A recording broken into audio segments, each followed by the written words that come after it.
So they are not that much involved in social work, but they meet every once a week and they play football together or anything else. The 20,000 foundations in Germany are mostly active still in social matters and a growing number in education, general education as well as university education. That means academia, research, scholarships, followed by a third group of foundations that devote their means and energy on fine arts and culture.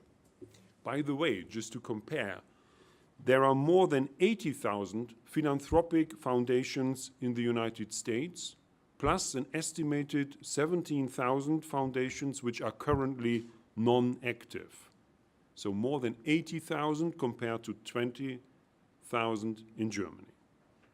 Thinking of the better state, the new leadership, as an aim of philanthropy, I'm most happy about the growing number of foundations in my country which aim at education, with a big number of young people whose parents immigrated into Germany from Turkey, from Afghanistan, from the CIS countries, the former Soviet Union, from Iran, and now from North African countries. We are faced with a big challenge. The challenge is to help these kids to get a solid education and to identify those among them who should go on to university, go for a degree, perhaps even a PhD, go for a great career.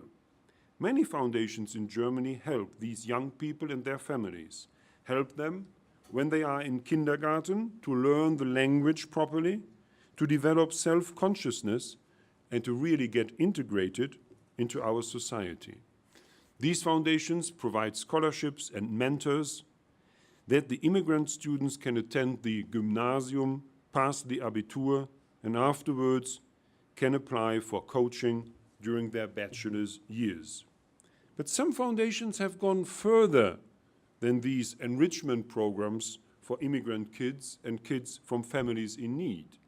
Those foundations, like the one that I'm the head of, the ZEIT Foundation, the Hertie Foundation, Kühne Foundation, Jacobs Foundation, have set up own universities or professional schools, such as the Bucerius Law School in Hamburg or the Hertie School of Governance in Berlin, the Kühne Logistics University in Hamburg, the Jacobs University in Bremen, or the Otto Beisheim School of Economics in Koblenz.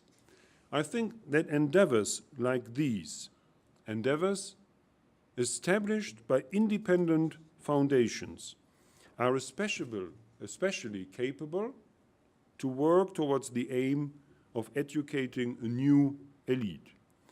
I'm certain that the instrument which is the most suitable for our aim of coming to more responsible leadership is education.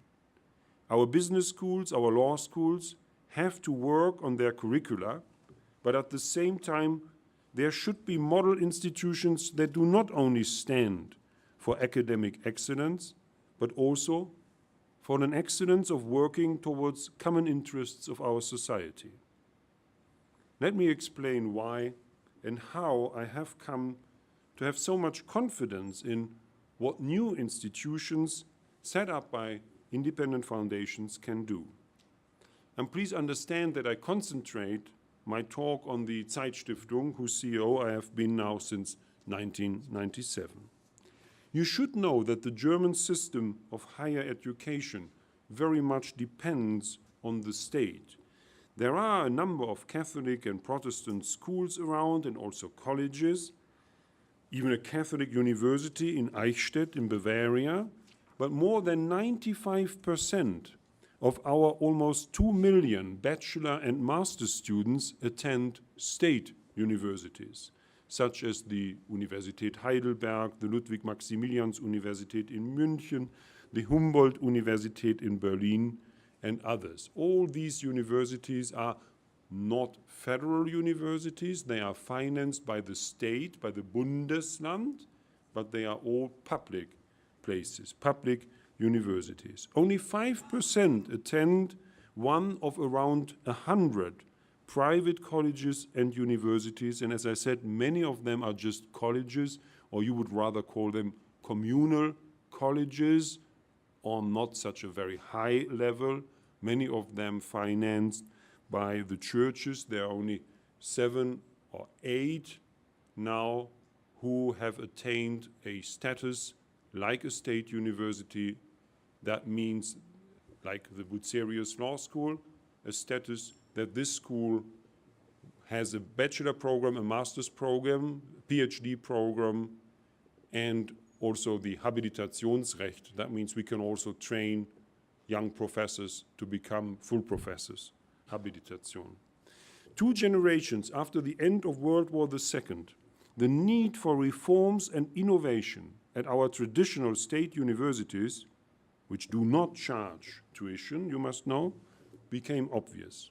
The number of university students exploded after 1980, but the universities did not receive more funds from their lender. Each professor had to work overtime and with a larger and larger number of students, which is not a good situation for a university, as you can imagine. The time had been ripe for new ideas, for private money, to help our ailing universities, or to establish new ones, private ones, as models. Only privately established universities or schools can charge tuition in Germany, and only they are allowed to accept students or deny them acceptance after a special test in addition to the Abitur. The state schools have to take their students, with very few exceptions, according to the final score that the student achieved at the gymnasium in his or her Abitur. I do not want to bore you with too many details. The conditions and the overall feeling in Germany in the early 1990s were such that there was now a general approval of philanthropic foundations that planned and established schools with a high academic profile, catering for highly qualified, highly talented students. And the ZEIT-Stiftung, established by Gerd Bucerius, the publisher of the German weekly Die Zeit. Those of you who have ever been to Germany know that every Thursday there is this very big paper at the German kiosk, Die Zeit. Still 520,000 copies sold every week, which is, I think, fantastic nowadays, as there is a big problem with many daily papers, and some papers even had to give up. But the weekly still does very, very nicely on the market because they provide for in-depth information. So Gerd Bucerius, the publisher, the owner of the German weekly Die Zeit and of many, many other journals, and the founder of the ZEIT-Stiftung. So the ZEIT-Stiftung was among this group of foundations that took the opportunity to start something new in academia. There had never before been a private law school in Germany before we started the Bucerius Law School in the year 2000. And our motto was and is, we make a difference. This is not a completely new motto. I'm sure you have heard it before. It's the motto of many places, but I think it is really a motto that should be taken seriously, as it can really make a difference.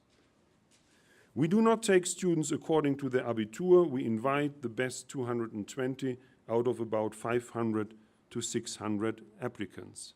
And we finally accept no more than 115 every year. So the law school is a rather small school. It's a 4-year program in Germany for the first state exam.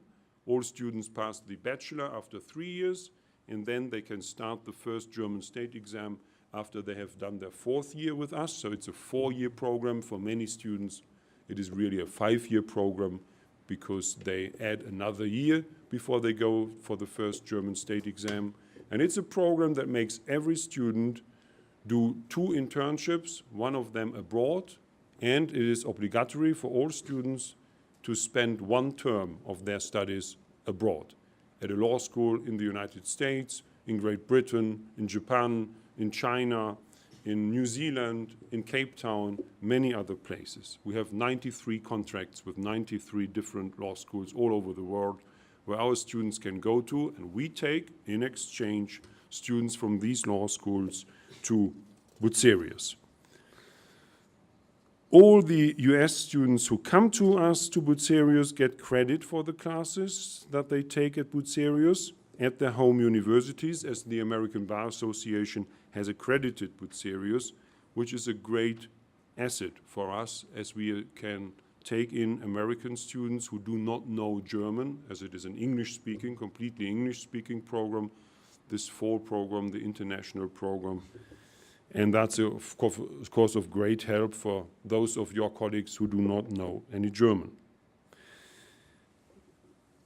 All our students have to do 2 internships, as I said, one of these 2 abroad of 6 weeks, as our aim is to train the Bucerius students to become international lawyers. We want to expose them early to the world outside of law school life in Germany, and we want them to learn early that the world outside has become a global world.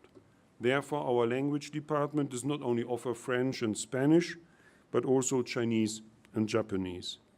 As a prerequisite, all our students at Bucerius have to be fluent in English, of course, and they have to prove that through a text. Remember, for all our students, it is obligatory that they spend 1 term at a foreign law school and 1 internship abroad as well. Well, we make them know again and again during their 4-year stay with us that Bucerius is a private law school, established by an independent foundation, which had been set up by a private, wealthy individual, Gerd Bucerius, a passionate Democrat, a man who could not pursue his career as a judge in 1933 just because of one reason. He had married a Jewish girl in 1932. So the Nazi government did not want him as a judge and did not want him to finish his training as a judge. In 1945, he became senator of the city of Hamburg, as he had always kept very much aside from any Nazi government. And in 1949, he became member of the first German Bundestag for the Christian Democratic Union Party. He remained in the Bundestag up until 1962. And in 1946, he was given the permit to publish a paper, die ZEIT, and other papers. He always liked to discuss with young people. He remained curious up until the very last days when he died in 1995. As Bucerius the Bucerius Law School has been set up by a charitable foundation, ZEIT-Stiftung, we are especially happy about the fact that most of our students sacrifice some time every week to social work. They help school children in need, they run a law clinic, they help citizens in need of legal advice, and do many other kinds of social work in the city.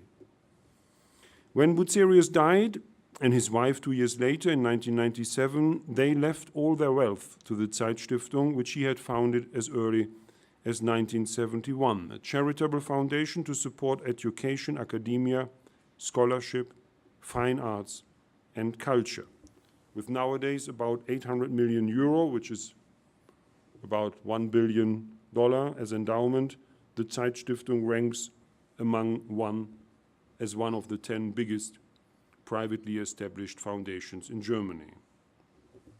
I will not tell you, well, I will just very briefly hint at the Bucerius Summer School on Global Governance. Another thing that we set up every year, we invite 60 young professionals, so-called high potentials, between 30 and 35 years.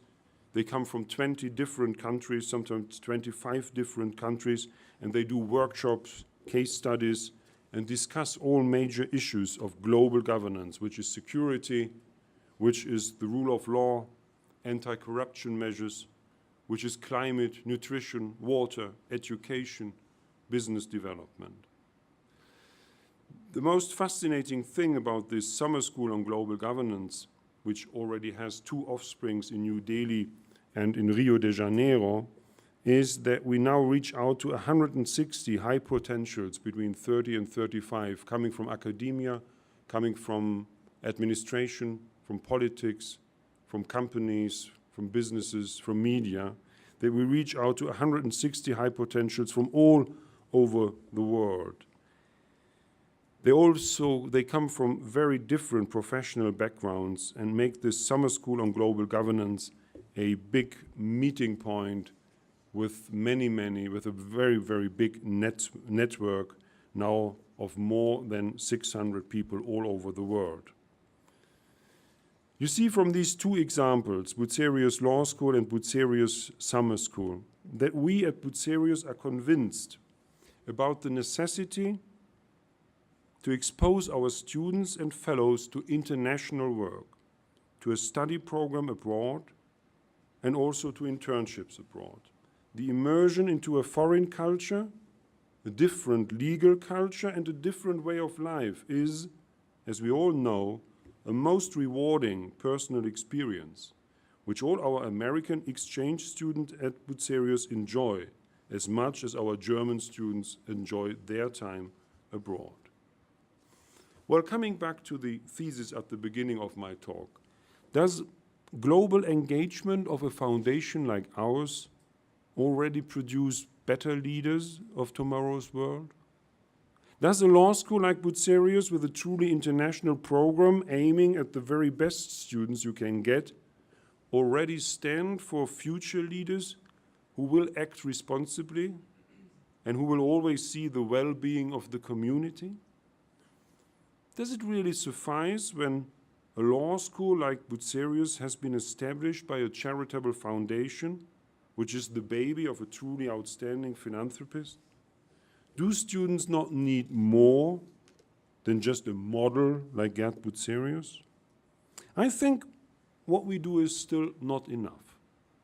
It is fine when our students at Bucerius come to know about the needs of young immigrant kids whom they help with their homework. But do they really get enough inside knowledge, sufficient food for thoughts about responsibility that they bear towards society? Do they experience this responsibility that they, as highly intelligent men and women, have for the well-being of their neighborhood, their city, their country, even globally? I would like to suggest that global philanthropy can offer more than just examples of highly responsible philanthropists who have achieved the task of advancing society. I think that a law school like ours, set up by a charitable foundation, should interact much more with other players of global philanthropy. I would personally love to see a change in our curriculum, which would make it obligatory that all our Bucerius students would have to spend one term of their studies not at a law school somewhere in the world, but with an NGO somewhere abroad, be it a children's home in Kenya or a camp to preserve wild nature in the Amazonas Delta, or a home for Alzheimer patients in Lebanon or for deaf children in India. I think that sacrifices half a year, 6 months of your time as a university student for a very different world could make a decisive impact on how a young man or woman later on behaves when he or she is an important leader of a bank, of a company, a ministry, a city, or a country. Global philanthropy has a lot to offer to society.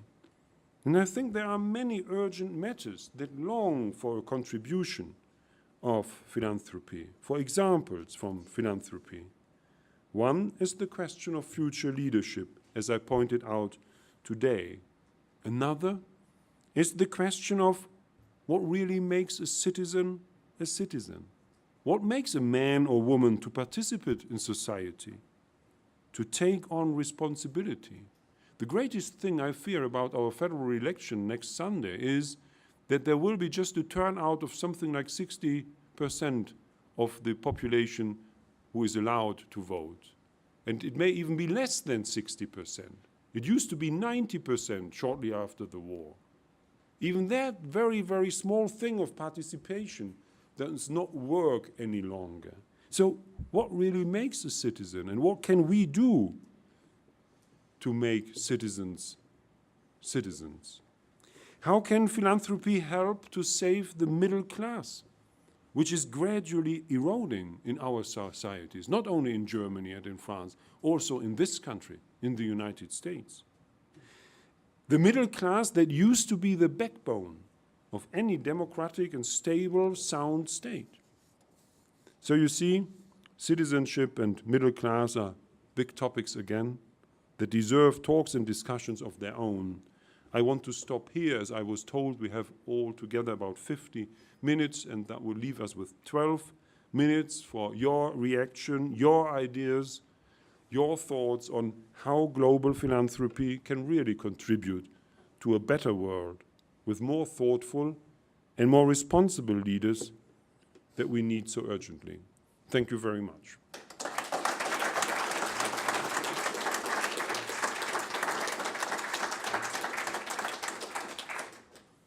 Well, let me say one thing before we start the discussion.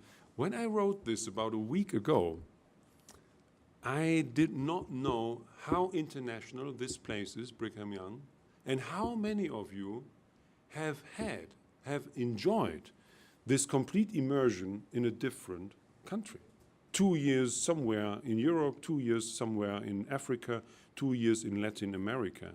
It's a unique thing that so many of you have done and have experienced, something that your European colleagues hardly know of.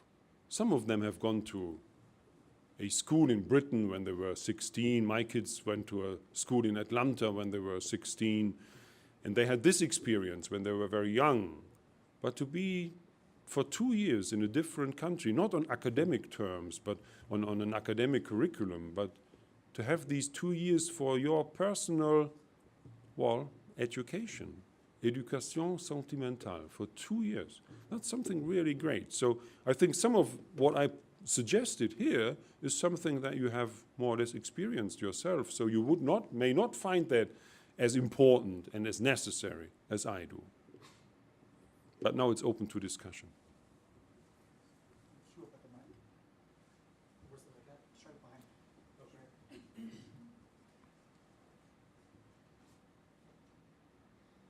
My name's Cody Hill, and I know there's a couple of other MPAs and people generally interested in working internationally. Just not sure in which area to go in, government, nonprofit, or corporate social responsibility. What are your thoughts on that, and maybe which organization we might want to explore working for in the future, as far as philanthropy goes? Well, you see, I had the great advantage to meet so many wonderful colleagues from NGOs all over the world that I would recommend, if you want to really have 1 year with a very different world, go to some place in Bangladesh and help them there with an NGO. You won't make a lot of money. It may just be enough for you to survive, but you will learn a lot. But those of you who have been as missionaries in these countries, they already know so much about these countries, so I hardly dare to give you this advice, especially not to those who have already been exposed to a different country for 2 years. And I think that will always be a great advantage for your professional career. But the world of NGOs has become a very, very colorful, demanding, challenging world, and I think it really pays to spend a year there and to use your energy for helping them with their issues. And there, again, you have the chance to do so many diverse things, be it in nature, natural things, or being in education, or in social work, or even in health institutions. It's a very broad agenda that they cover nowadays.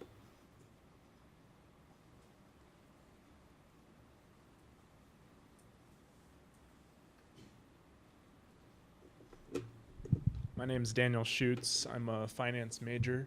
Mm-hmm. And you mentioned there are a lot of philanthropic organizations, both in Germany and in the United States. At what rate should we, or how much should our concern lie in making the existing organizations better versus creating new organizations to support philanthropic growth? That's a very good question. Maybe you hint at the fact that you think that some philanthropical organizations, maybe even in this country, could do better work through better people working for them. Perhaps. So perhaps, yeah. So why not take this chance and try to join one of them and try to make their, to improve their output, their outcome. I think we all need young people to work for us. Right now in Germany, it's getting more and more difficult to find a good job position, job opportunity with one of the big philanthropies like the ZEIT Foundation. We cannot really expand. This is because of the financial situation. Now, a foundation like ours depends on the financial market. The German system is very strict.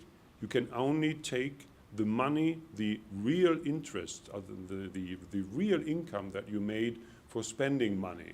Here in America, it's different. 5% of your endowment must be spent every year on the objects and projects that the foundation runs. In Germany, it is the ordinary income. That means interests, dividends, and rents.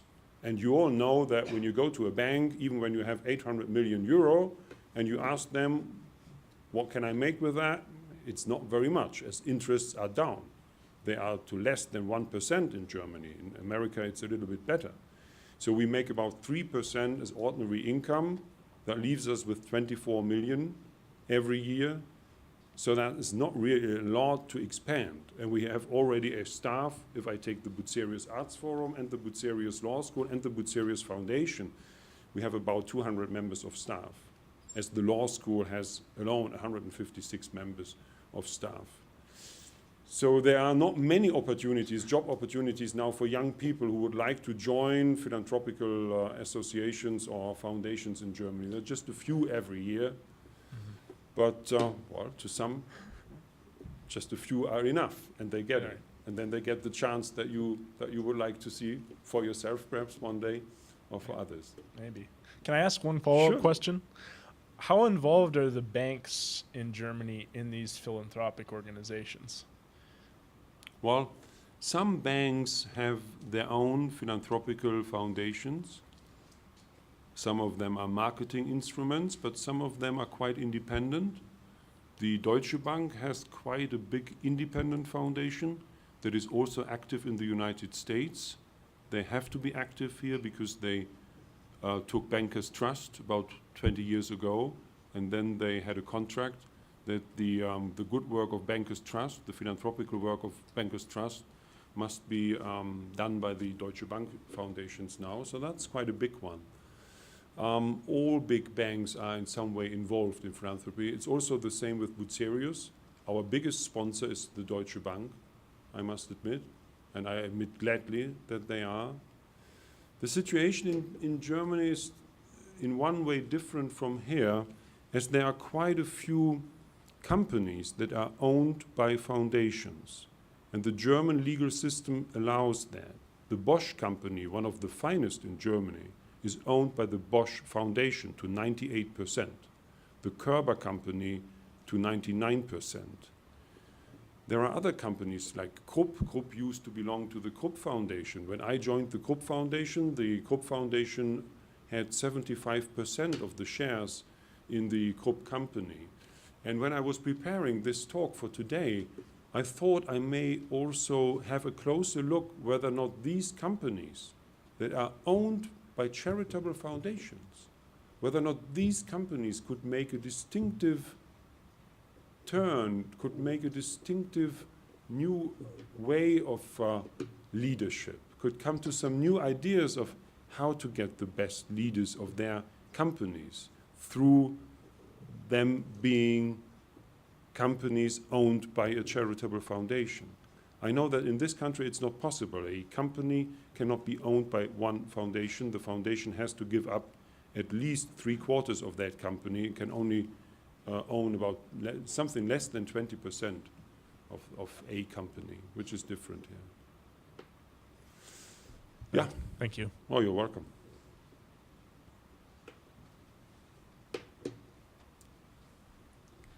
Hi, my name is Brennan Jernigan. I'm a Master of Public Administration, or in that program.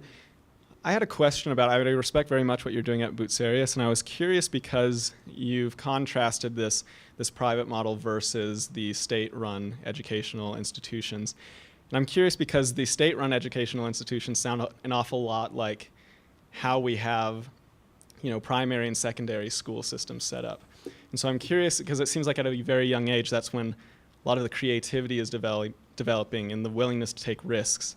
So how can we see philanthropy have a positive effect in the primary and secondary education systems? Yeah, that's a very good question. It's also a very urgent question. One of my girls is a primary school teacher, so I come to know about the inside of a primary school nowadays pretty well. I think what helps there is mostly these enrichment programs, as we call them. I think you call them enrichment programs as well. Programs that especially take care of immigrant kids or of special needs. It was mostly done by, for example, by private money, that we started a program for all primary schools in Hamburg and also now in North Rhine-Westphalia, that all kids can learn an instrument, and that there are enough instruments available at every school. And if you have a class of 20 young kids, 6 or 7 years old, and all 20 want to learn to play the piano, then the foundations make sure that there are 20 keyboards for this class. And so that no one has to learn the violin just because of the fact that there's just one violin still available. So these things to enrich the program, the normal curriculum, they are very often helped by charitable foundations. 20 years ago, many foundations helped schools to have enough computers. The first computers, even in the gymnasium, were mostly donated by foundations and by companies. As in Germany we faced the situation, we have been facing it now for 25 years, that the state cannot provide for everything any longer. The old idea of the welfare state in Europe had gone by something like 1980. Suddenly people realized that the taxpayer cannot pay for all these things any longer. And the idea of the welfare state from the cradle to the grave was given up. So there is now much more room for private initiative, for private responsibility. And what I think is so wonderful about the situation now in Germany is that there are enough people who would like and who want to take up this responsibility. Not so many people as you have in the United States, not yet, but more and more, as you can see from the growing number of foundations. And I hope that this momentum will go on in the younger generation, a generation now that quite often is quite wealthy, young but wealthy, because of their father and grandfather having had the fortune after the Second World War to build up a small enterprise, making it into a bigger enterprise, and leaving a lot of money. And otherwise, it is very often the case here in a Mormon country, there's just one boy or one girl, and not 6 or 7 children. And very often there's not even one child anymore. And then the idea of setting up a foundation, instead of giving all the money through the inheritance tax to the state, of course, pops up. And when there are good examples of well-working foundations around, then there is even more incentive to think of a foundation. And I must admit, the German government in the 90s and last decade, they developed many incentives for people to set up a foundation.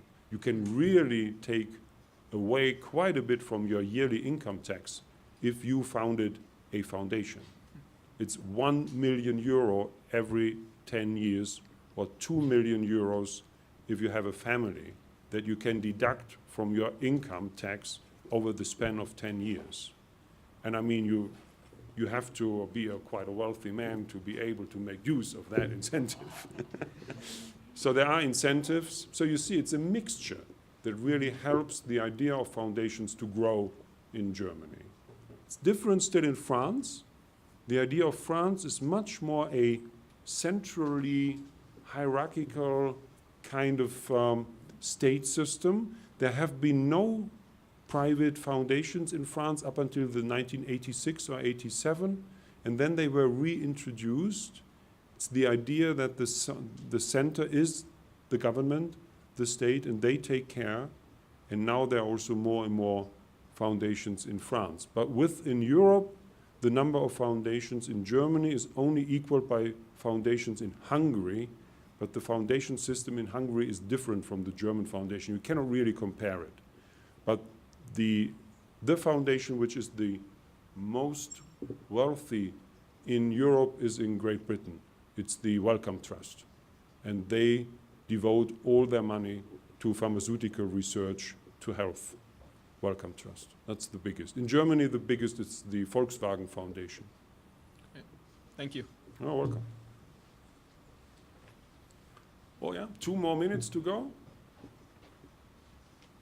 I'll be quick. Sure.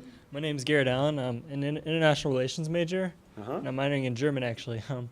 But I don't know if this is a silly question, but how does your No, no typical, silly there are no silly questions, No. that's right. How does your typical foundation make revenue? How? How do you make money? Yeah. How does it work? Yeah, I can tell you how we try to do that. We have 32% in equity.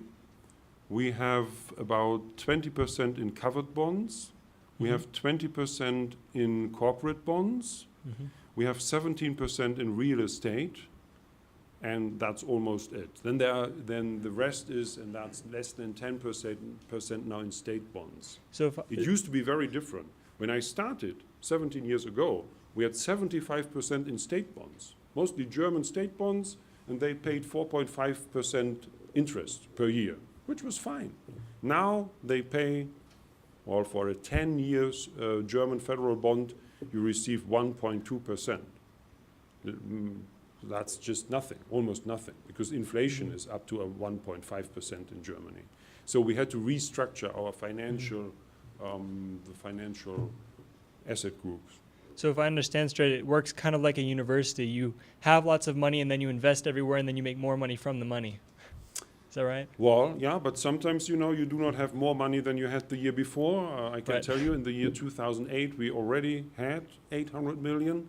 And then we, you know, after Lehman, we were down to something like 710. And that really left a shock, but now we are back to the old figures again. Okay, thank you. Dankeschön. Oh, bitteschön. Okay, fine. So,